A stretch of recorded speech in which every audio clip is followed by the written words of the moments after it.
آپ خود سوچئے.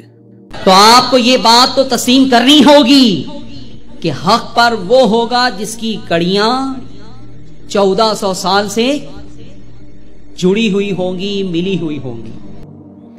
یہ بات کو جس نے بھی تسلیم کر لیا وہ اہل حدیث بن گیا. الحمدللہ. قبر پرستی، مردہ پرستی چھوڑ کر، اماموں کی اندھی دھن پیروی چھوڑ کر، بابوں کی پوجا پاٹ چھوڑ کر ایمان والا بن گیا.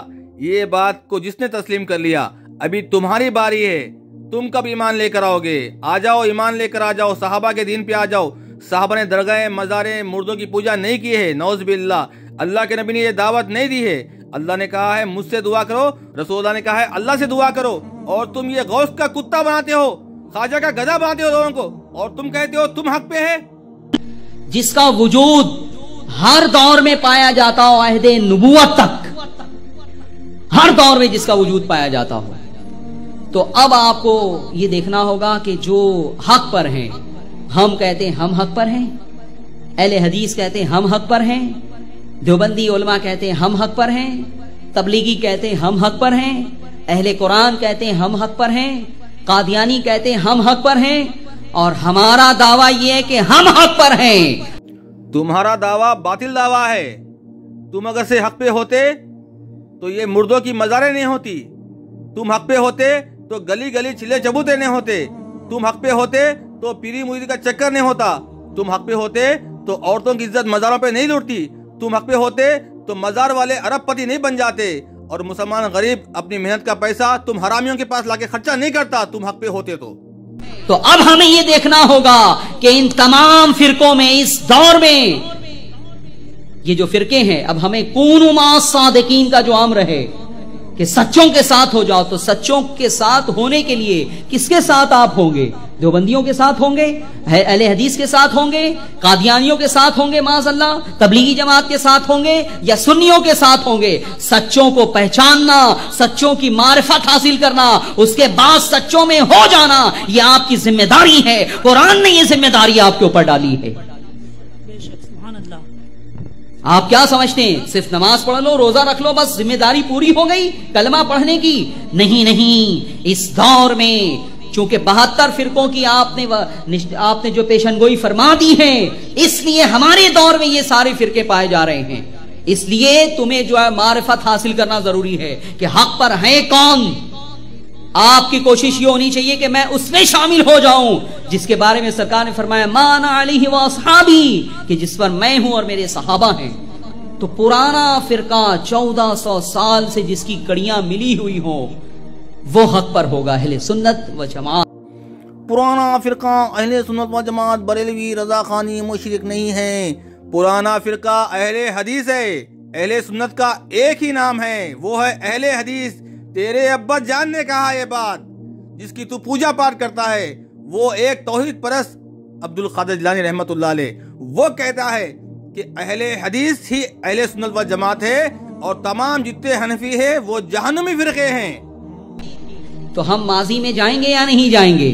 جائیں گے. ہم سوال کریں گے یا نہیں ان منکروں سے کہ تاج محل کس نے بنایا؟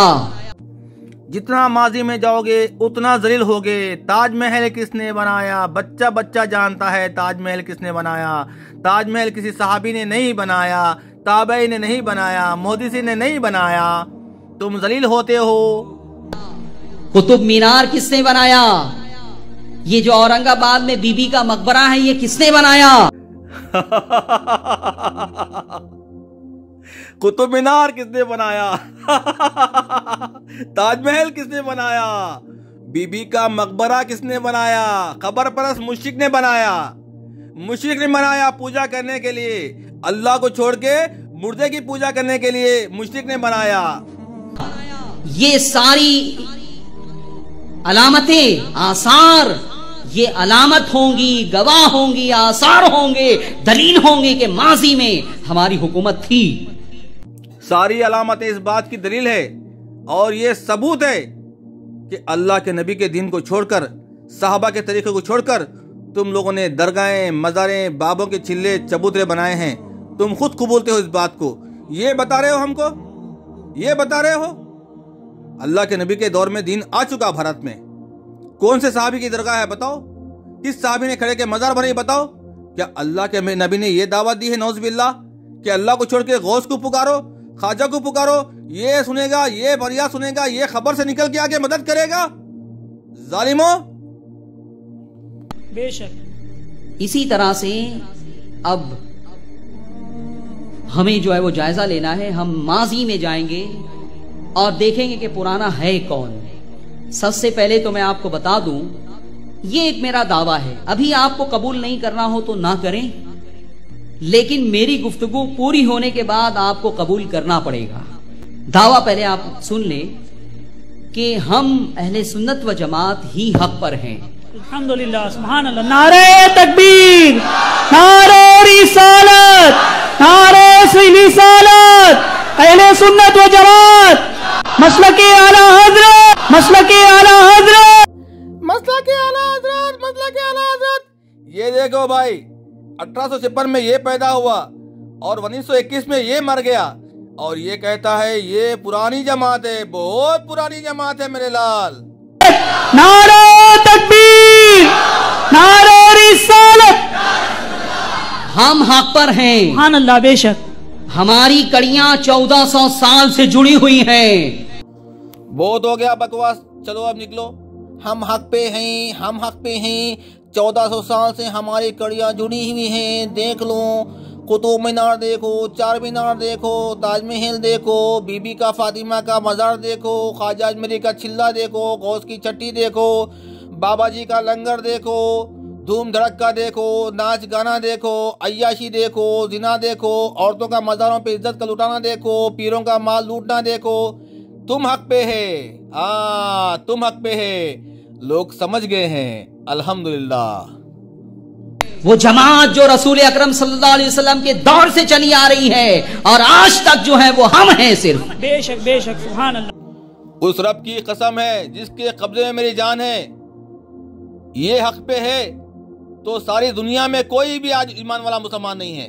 یاد رکھو، یہ قبر پرست مشرک خود کو حق پہ کہتے ہیں. اگر یہ حق پہ ہے تو ایک دلیل لے کر آؤ کہ اللہ کے نبی نے کہا ہے درگاہ بناؤ، عرس کرو، نظر نیاز کرو، قبر پہ فاتحہ خوانی کرو، پھول چادر اگربتی ڈالو، یہ عورتوں کو نچاؤ، زنا کے اڈے بنا کے بیٹھے ہوئے زانی. تو کہتا ہے تو حق پہ ہے؟ تو تو بے ایمان ہے. تو تو رضوی ہے، تو تو قادری پادری ہے. یہ قادری پادری رضوی کہاں سے آ گیا ہے؟ تیرا ابا جان 1856 میں پیدا ہوا، 1921 میں مر گیا، تو حق پہ کیسے ہو گیا ہے؟ چل صحابہ کی طرح ایمان لے کر آ، مزاروں کو زمین کے برابر کر، مردوں کو پکارنا بند کر، فاتحہ خوانی بند کر، پھر کہے تو حق پہ ہے. پھر کہنا تو حق پہ ہے بول کر. مردوں کی پوجا کرتے ہوئے تو بولتا ہے حق پہ ہے؟ شرم کر.